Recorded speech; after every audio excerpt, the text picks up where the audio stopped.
Welcome to Wine Soundtrack International.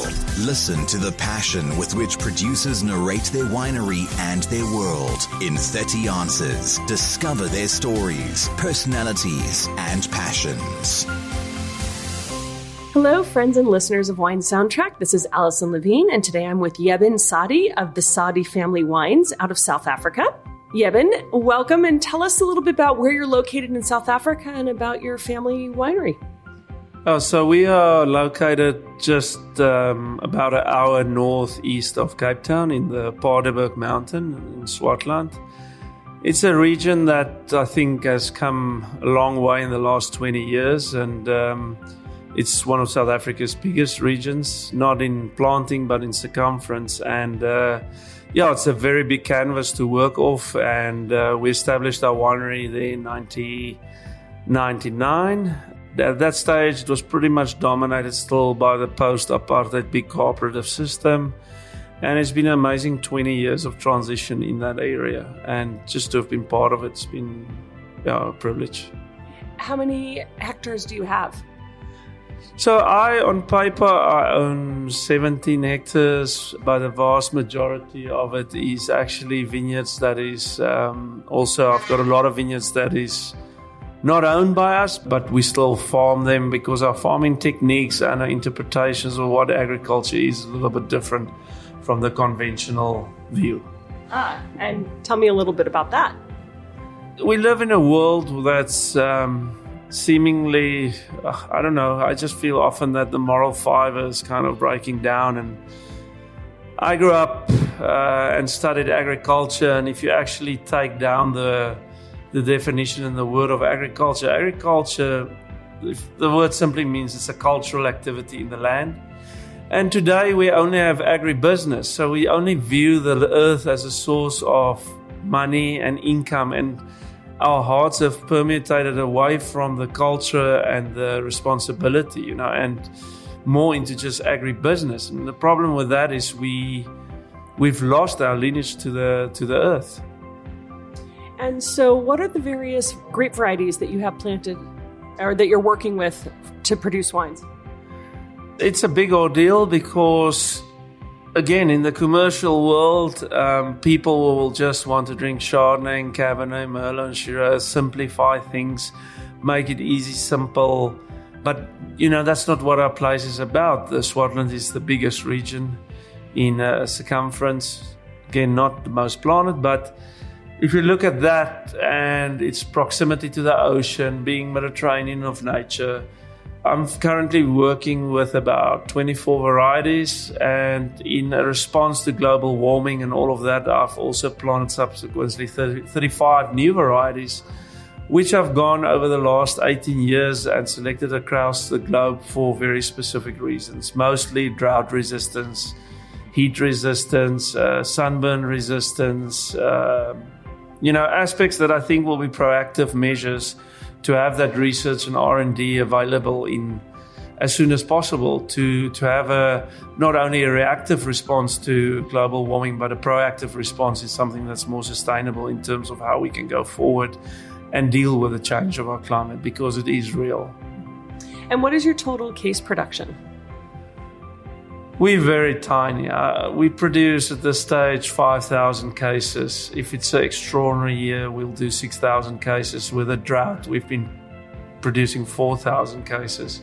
I don't want to make more wine. Like I say, for me, it's a cultural activity, so I'm not motivated or stimulated by money or elementary things. At the scale of 5,000 cases, I can still sit on the tractor. I can still work full days in the vineyard. I don't need to answer emails all the time. I don't need to be on social media.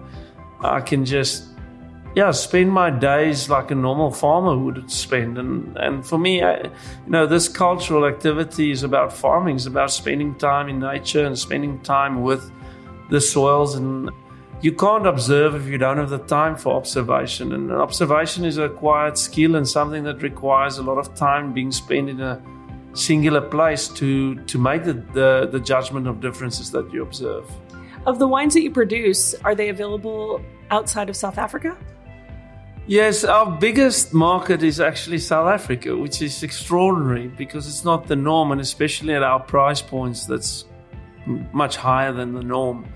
We've got a very loyal following. We sell 50% of our wine in South Africa, and arguably we can sell all our wine in South Africa, and it sells out very quick. But again, culture requires of us to share. And the sharing is, we export at the moment to about 25 countries. We've got a number of countries on our mailing list, but we simply don't have the wine, and it doesn't make sense to send 36 bottles to a country just to say, drop a name that you need to ship at least 480 bottles to a country to have some kind of a presence. So we export. We are here in the United States. The United States gets 8% of half of our production, so 4% of our total production. So what is your first memory relevant to wine? I came into wine from the agricultural side, from the farming side. I was sitting at a barbecue in Komiki. It's a surfing. I'm a surfer, so I went to surf for the weekend, and I sat. And this was in the height of these first new, very aromatic wines. And, you grow up drinking beer and whiskey and all kinds of bad beverages and drugs on the side. And, and I sat at this barbecue with a friend of mine and colleague, Mark Kent, and he opened for me a bottle of Cloudy Bay Sauvignon Blanc, 1992. It was in the height of, Brian Crozer in Australia and David O'Hannon at Cloudy Bay. They were setting the pace for the new way of vinifying white wine. And I've never tasted anything like it. Today, I haven't drunk a bottle of Cloudy Bay in 15, 18 years. And I actually walked in a supermarket in America and saw a bottle yesterday. And I said to the guys, we shouldn't become pompous. We should actually taste the bottle and see where the bottle is. Now, the question is, who changed the most over the last 20 years? Is it us or the Cloudy Bay?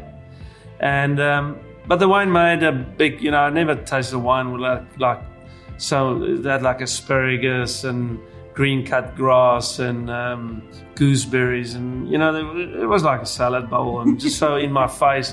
But for the young untrained palate, that is a huge encounter. And then from there, just got infatuated with wine, and I started just drinking global wines, and it led to me going and living in Europe. I lived in Germany, Austria, Spain, France. I worked at vintage in Oregon, California.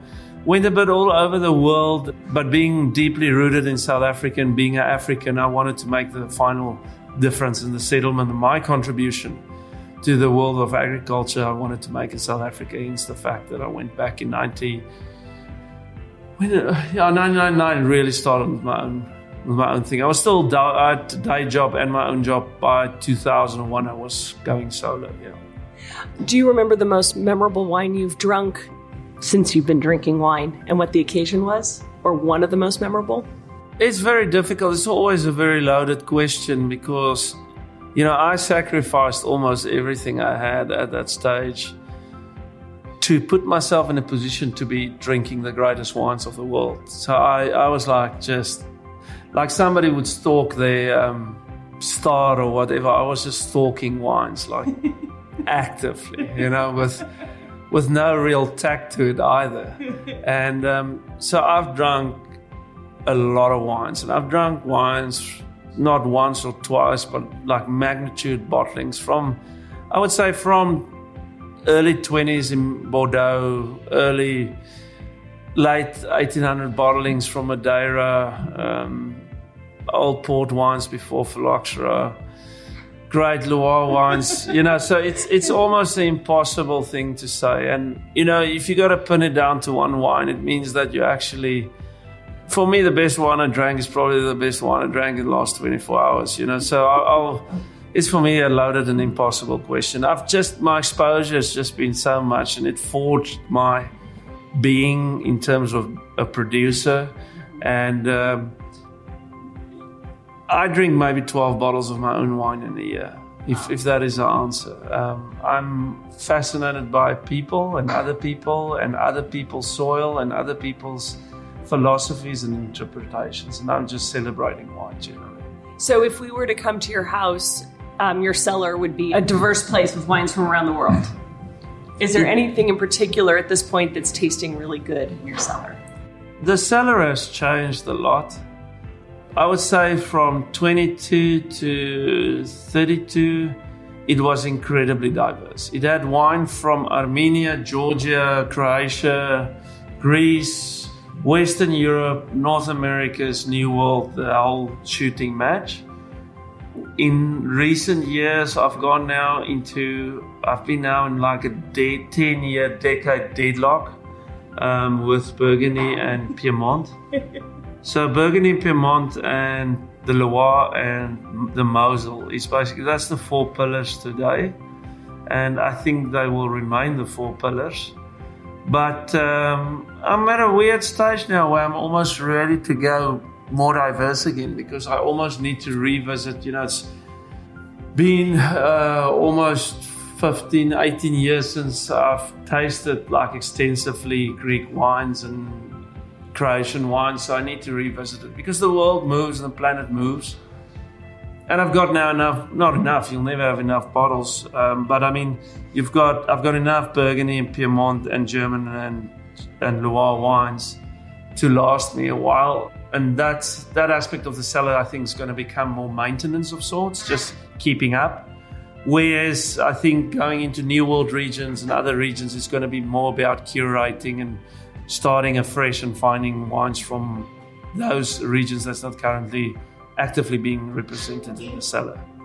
Do you think there's a such thing as a perfect variety? No, I think the perfect variety is the variety of difference. I think the problem with this commercial world is, we want to narrow it down to drinking Chardonnay and Cabernet. So if globalization can have its way, we'll only have Chardonnay and Cabernet. And that will be a shame. And I think the diversity of wine regions is what makes it so interesting. And if the Rubik's Cube was only one color, it would be a damn boring block.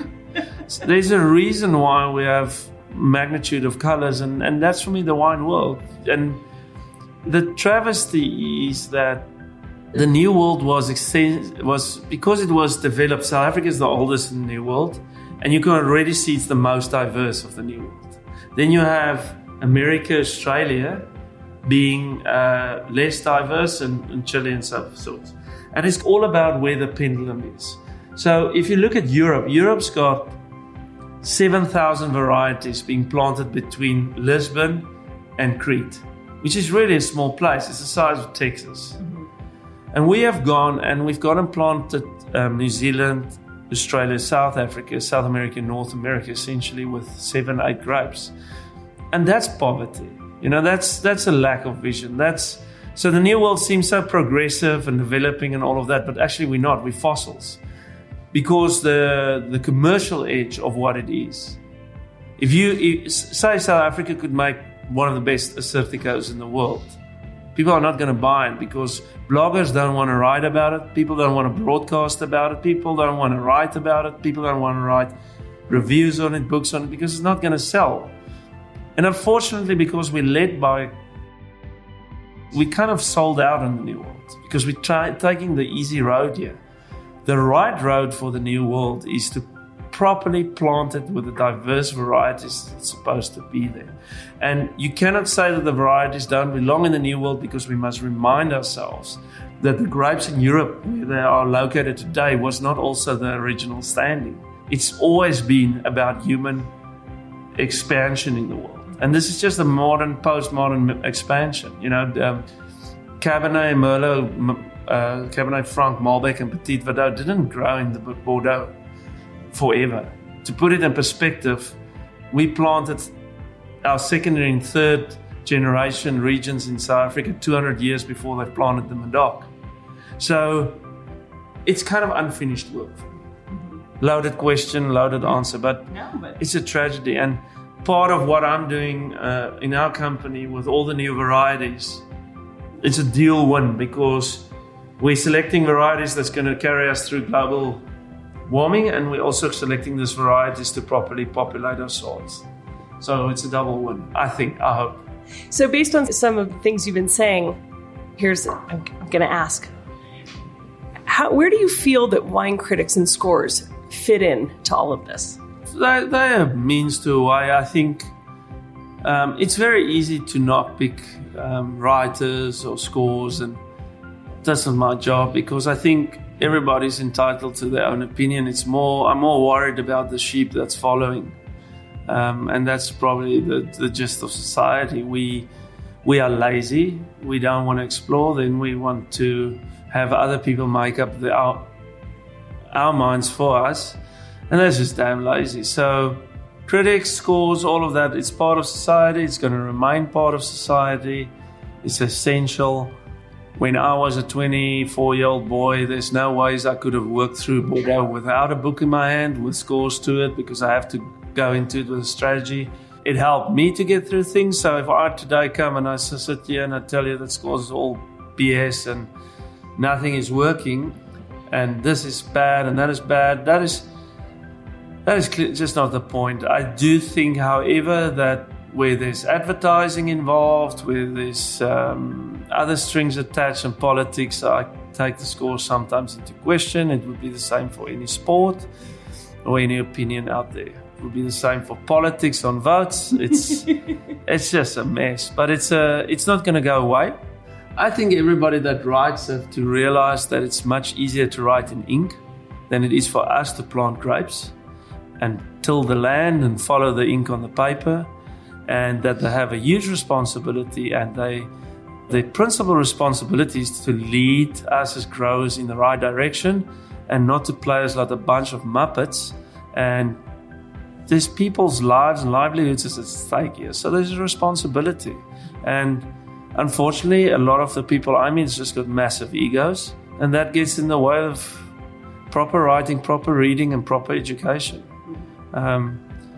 I like humble wine writers and broadcasters. So when it comes down to drinking wine and all of the wines of the world that you've had the pleasure and privilege to drink, how do you approach it when it comes to pairing it with food? Do you try to just come what may, whatever you're in the mood for, or do you take a little more strategic approach? Food pairings are really difficult. They're almost impossible. I think in your home it's different because you know your cellar. First of all, you've paid for it, you've lived with it and all of that. Then you go out, you buy the ingredients, and I think you have the best chance of a perfect food pairing in your home. When you go to a restaurant and the chef's got a big ego and the guy that made the wine's got a big ego, you can imagine it's not going to work. It just doesn't work. So food pairing's really difficult. It's not a real big issue for me. It's not a big priority for me. For me, the best is just open a lot of wines. Don't finish all of them that night. Try tomorrow night with other food on the table. If you are buying good wine, it wouldn't go off in a week. You've got a week.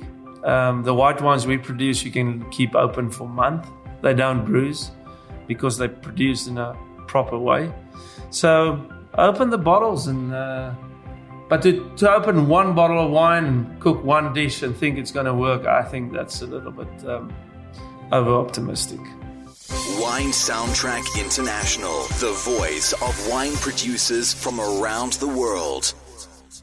For someone who hasn't tasted your wine, what do you think that they're missing out on? What are you trying to convey through your wine? I think of a sense of honesty. For me, it's not...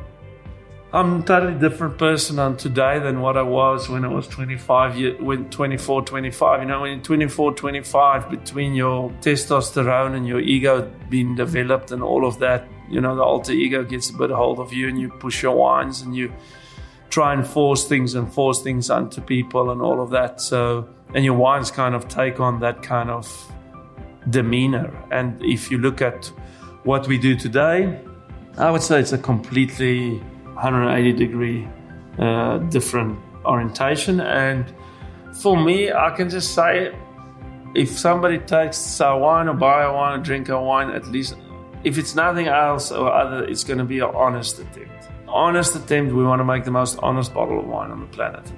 You talk about agriculture and how it's a culture, and you spend a lot of time in the vineyard, and that's where your passion is. What kind of variation do you see from year to year, vintage to vintage? I mean, you also touched upon, climate change and global warming. Do you see a lot of variation from year to year?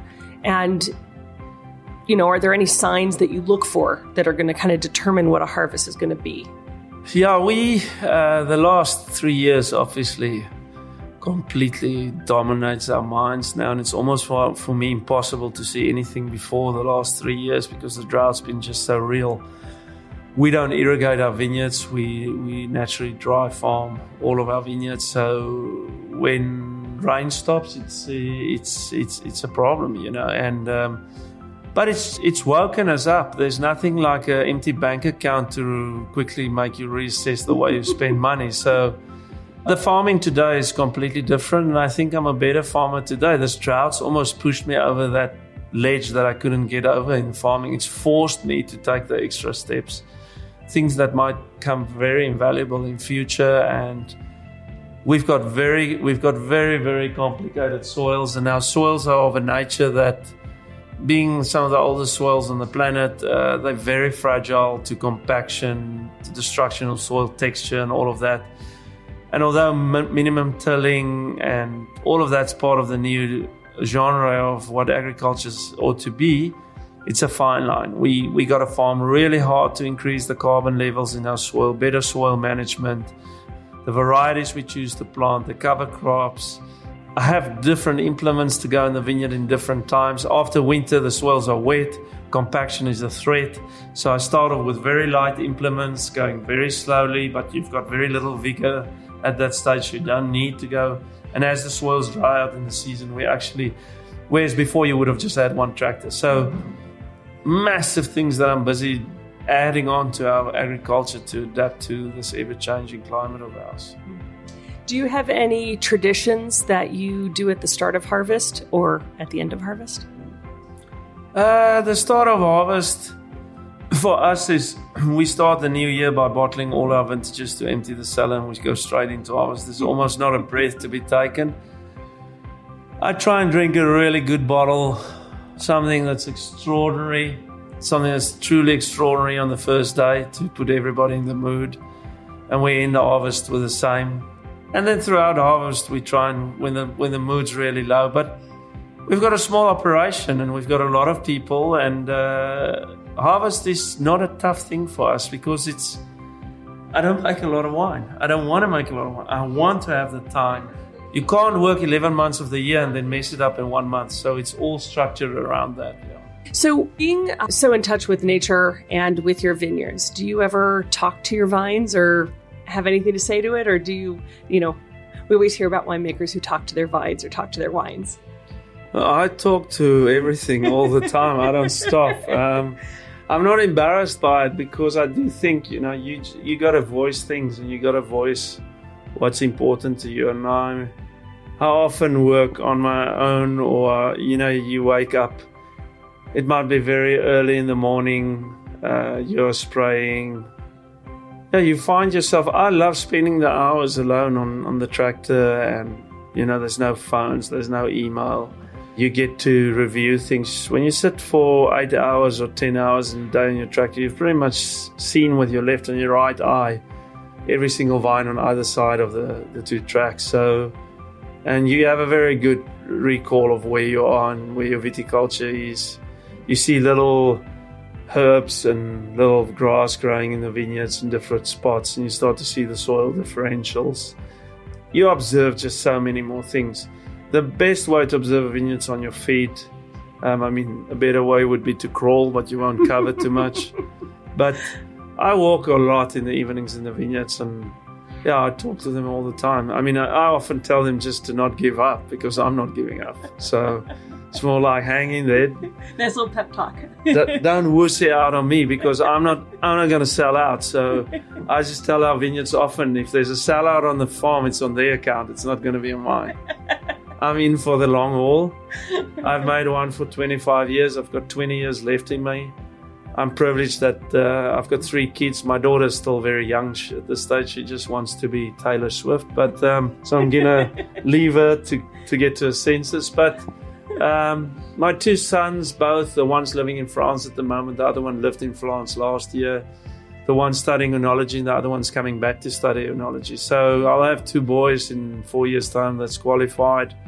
Hopefully send them out into the world, get more qualified, get balanced opinion, and hopefully welcome them back into our firm to take it on beyond my own, little space that I had. And really become a family wines. Yeah, no, we are. I'm working with my brother and my sister.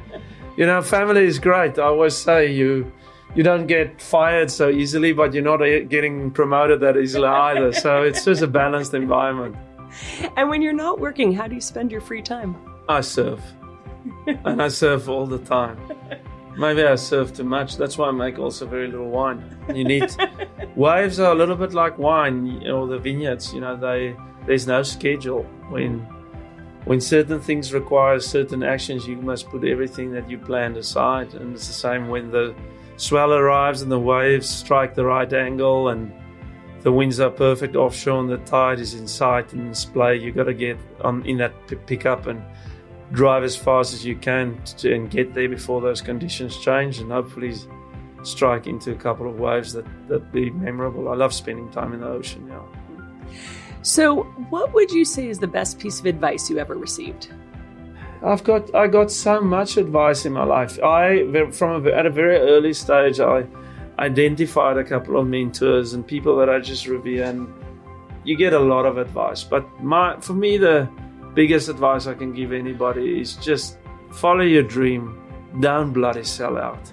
Because if you sell out, you're going to hate yourself. So it's not worth it. It's even better to just fail with that dream than to sell out, because you even if you're then very successful with something else, you're always going to have this little voice in the back of your mind. So take it on, and you need to want it enough. I didn't come from a family of money. I started with $9,000, so it's not a lot of money. Started in a garage with a couple of barrels and a ton or 2, 3 or 4 fruit, and that was about what I had. And but time is a wonderful thing, and well planned, well managed, you can do a hell of a lot in a relatively short space of time. Well, I was going to ask you, although you may have just said it, what would you say is your proudest achievement in your work to date? But it sounds like starting your winery and building it to what it is today is a pretty lofty achievement. I think that everybody that I work with still like me. That's for me a hell of an achievement, because I'm quite tough. It's a serious thing. We're going to do this thing right. But everybody, all my colleagues that work with me at the Sadie Family Wine, I've got an incredible team. It's different. Some days I'm jealous of the great painters of the world, because all you need is a pastel, your canvas, and it's all just you. Wine's not that thing. It is art. It's complete art, but it's an art that requires a lot of people's input. So you can't make a wine on your own. It's a team effort. And for me, my greatest achievement is basically having been able to put the team together that I did, and having the trust of everybody and the 100% commitment. And it gives me huge relief. I feel very secure. I don't fear a day in the year or in time, because I know I've got the right team. We will pull through anything. That's great. That's wonderful. If there was one person, living or deceased, who you could share a bottle of your wine with, who might that be? I would like to share a bottle with my dad, I think. My dad passed away when I was... how old was I? I was 28 years old. He started to see some of the things that I did, but he didn't see all of it. So I would love to sit with my dad and just drink a bottle and talk about it. Yeah. But, it is how it is. I was very privileged. I grew up in an amazing home with a very strong father.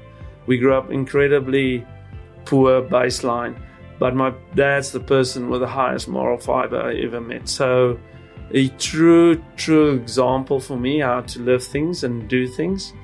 He was incredibly proud of me, and I'm incredibly proud of my father. And I think, and I hope and pray that I've been that same father to my children, because it's pivotal in person's makeup and being. And I think for me, it's one of the big issues today in the world. This fathers just don't spend enough time, constructive time with their kids, and with all the nonsense. And I'm privileged to live in an environment where we just can say no. Mm-hmm. Yeah. Complete the sentence for me. A table without wine is like? A desert without sunshine. And speaking of a desert, if you were being sent off to a deserted island, what 3 wines would you take with you? It will have to be very big bottles. Yes. Hardly carryable. I'll probably take a bottle of Riesling from Schatzhofberg, probably Egon Müller, a Spätlese Trocken, preferably 20 years, 25 years of age. I'll take a bottle of Pinot Noir from the Comparatively vineyard in Rhone. That will need to be a bigger bottle. And I'll probably take 1 bottle of our own wine to remember the good old days. Yeah. And which wine might that be? I would probably take it's a hard one. I would take a bottle of, island is it a warm island or a cold island? Up to you. If it's all islands are warm, well, that's at least how we view it. So I'll probably take a bottle of the Varieties. Yeah. And last question before we go, and this is just to have a little bit of fun. Correlating wine, it's called wine soundtrack, wine and music. A lot of times wine makes us think of music, or we listen to music in the vineyard or in the cellar. So of those 3 wines that you take to your deserted island, what kind of music would it inspire in you? So that Riesling. The Riesling, being quite steely, quite linear. Let me think. I listen to a lot of Afrikaans music, so it's probably going to make no sense. So I could compare it to something else, but my own language music makes more sense. So I'll probably drink that with a song of Johannes Kerkorrel, which is a great artist. Unfortunately, took his own life, but I'll probably any one of his classic tracks will probably cover that one. And then for the Burgundy, the Comparatively, it's really silky.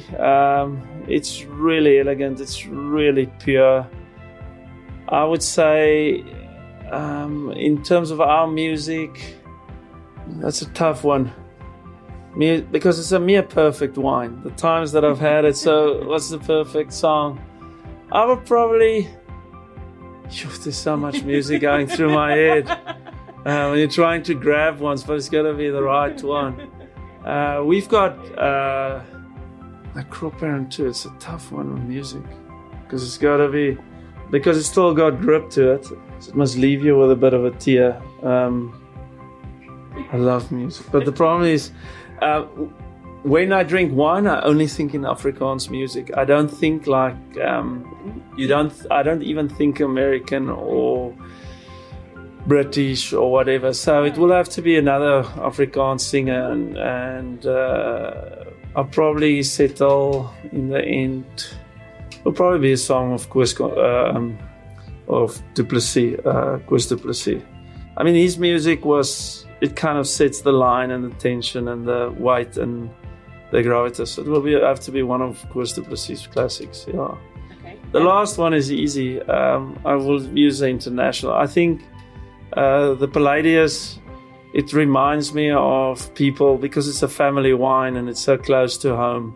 I like John Denver's Annie's song. Mm-hmm. Just something that's so close to someone, and my wife's been incredibly endearing. Our life's been quite dysfunctional because I've lived all over, working non-stop all the hours. So I probably dedicate the wine to her, and and for me, that there's one song that encapsulates that. So I'll, just for the listeners' sake, compare it to wine, a song that most people know, and it's probably John Denver's song, Annie's song. Oh, that's beautiful. Yeah. Well, Eben, thank you so much for joining us today. And before we go, if you can just remind our listeners, can they come and visit your winery, or where can they find you online? I'm not online. I don't even have a TV, but you find me if you find me. And if you find me, I'll give you my time undividedly. That's the one thing that I can promise people. But yeah, that is kind of how I roll. We do visits, but it is by appointment. But I do close the cellar in January. From January till Easter, the cellar is closed for visits. Everybody's coming down to South Africa for weather, so they're in the summer, but it's when we got to get a lot of things done, and I don't want to see people when I've got a load of grapes sitting in the sun, and it's just not responsible to the visit and not responsible to the grapes either. So if you come outside harvest and you schedule it through our winery, our website is just thesadiefamily.com. We don't have a website, it's a landing page, but you can get, there's one email address on that. And if you mail that, you can schedule an appointment. But please try and schedule it more than 12 hours in advance because we are busy. Well, fair enough. Well, we're going to try and track you down in South Africa. We will find you on your landing page. And in the meantime, thank you so much for joining us today. No, thank you very much. Thanks for listening to a new episode of Wine Soundtrack International. For details and updates, visit our website, winesoundtrack.com.